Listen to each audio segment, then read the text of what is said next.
Let's talk, though, about a massive moment that has to be talked about. And I'm sure you've talked about it probably 7,000 times in your life, and I'm sure you do not want to talk about it, but it's still getting memed on the internet at the current time. When Tyson bit your ear off on live pay-per-view in front of millions and millions of people, it immediately became something that nobody truly understood. How is the ear now? And when that happened, did you have any concept of like, I cannot, is that man eating my ear? Like, is that what the initial thought was in your head whenever you started feeling something there?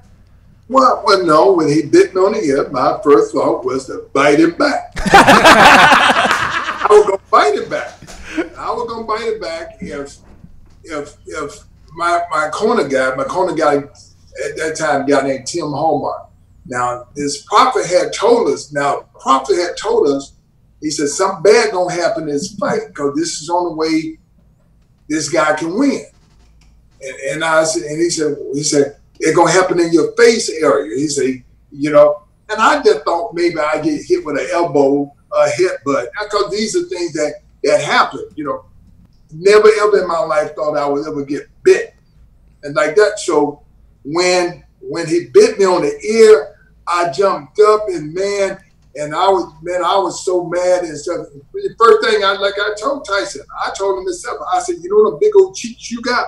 I said, I'm going to bite you right there. And I was going to let everybody know, because in our neighborhoods and stuff, anybody do anything to you, you got to do it worse. And so that's what I'm going to do because that's the instinct that came in me.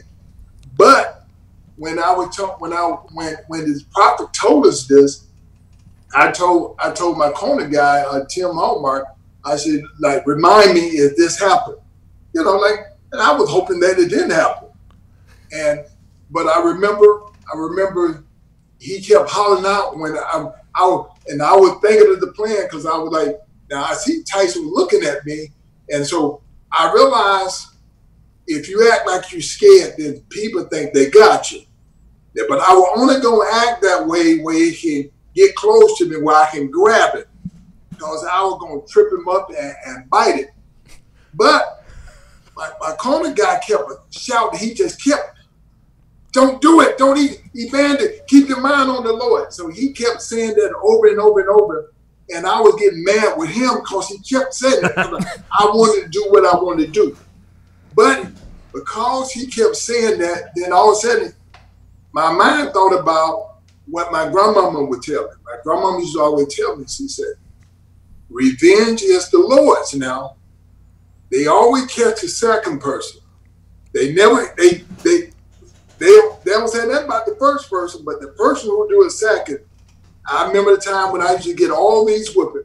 They would always catch me chasing behind somebody. I was the second person because somebody always do something to me. And every time I try to get them, I get caught. And so my grandma used to tell me, all right, now, revenge is the Lord. Now, you sitting in there with your ear missing and bleeding and thinking about biting him in his cheek, and then your corner person being like, hey, and you thinking of your grandma in the middle of a fight with Mike Tyson, you thinking of your grandma saying, hey, the retaliator's going to get it. You're like, all right, I guess I want it. All right, okay. All right, let's get, and then you end up getting a win. What an incredible story of discipline right there. So sorry to interrupt. If you're a man watching this, you deserve to have long, great and you can do that now with our friends at Roman. Right now, you go to GetRoman.com, you get $10 off and free 2-day shipping on Roman swipes, which are guaranteed to make you have longer, more fulfilling every time you get in the sack. Now let's get back to the fornicating action. I mean, because everything in you, I'd assume, wanted to retaliate and get revenge. You being able to hold off, you get the win. Obviously, they caught the first guy, by the way. It was telling evidence by Tyson that he did do something there. And I can't wait to see your exhibition fights, Evander. I can't thank you enough for joining us. Well, thank you. Hey, do you guys hate Foreman for that grill? No, I'm telling you, you know what? If you really think about he got that after he lost that fight against me. And after that fight, he he was so nice about the situation. He looked at me and said, "You want to fight, man?" He said, "Wow." He said, because I was wondering why they would even let me fight George, because he was older. And my manager at the time said, "You know why they want you to fight George?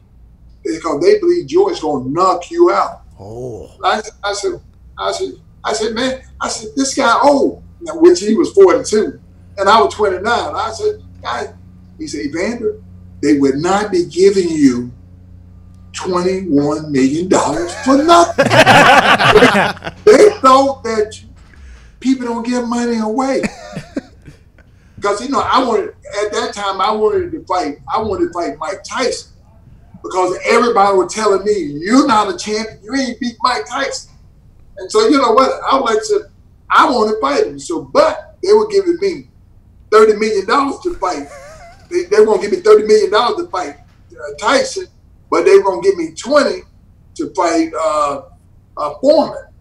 And I told him, I said, "Yeah, I want to fight Tyson." He said, "No, we need $50 million. We need both of them to fight." So, I'm the manager, and I just want to tell you what it is. And I said, they only pay you 20 because they think he hit you one time, you go. And I said, okay, all right, because 50 sound better than 30. You know what I'm saying? So I went that route.